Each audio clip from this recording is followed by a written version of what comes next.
नमस्कार सांग मैंने केमती अच्छा आपण को बहुत बहुत स्वागत मो चैनल को। आज आम जाइलु डायमंड प्लाजा से किसी पनीपरिया फलमूल आने ये गोटे कौ परिवा यहाँ मुझे जानी से भाई भी ता ना कहले मुझे बुझीपारे। तापर ये जड़े भाई आम हेल्प नहीं आम जिनपतर से बुहाबुही करते बदल से किटा पारिश्रमिक नियंती। ये देखो सब प्रकार पनीपरिया फलमूल मसला सब मिल जाए या फ्राइडे छड़ा संडे दिन भी मार्केट बसे। तापर आम जाइलु फूड प्लस चंद्राणा को।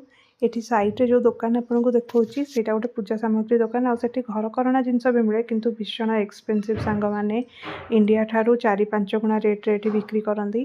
तापर आम जाइलु फूड सेक्शन को सेठी आम दही आणिलु। ये बहुत प्रकार फ्लेवर दही सब रखाई आप देखिपे कि आम आनी सिंपल बसा दही कहीं मो गेस्ट दही बरा तैयारी कर डुगु देखुची पापा ये कौन आणुचंदी कौन करुचंदी तो जहाँ आम कले सब जिनस को से निरीक्षे देखे। तापर ये अन्य जिनस भी किछटा किणाकिणी करके आम जाइलु बिल्डिंग सेक्शन को सेठी बिल करदेला बेले भी से अनौची सब जिनस तार लक्ष्य से भारी खुशी थिला बेले एमती गोड़ टिके हल्ई दिए। तापर आम 56 भोग जाइलु किछि मिठा आनिया को किंतु सेठी आम जो मिठा खोजुलु सेठी नथिला पर किलो ये 1200 केनियन सिलिंग। तापर आम इस्कन जाइलु हेले मु भितरु जाई पार नथली कहीं डुगु सोई पड़थिला। आज ब्लॉगटा एतिकी। जय जगन्नाथ।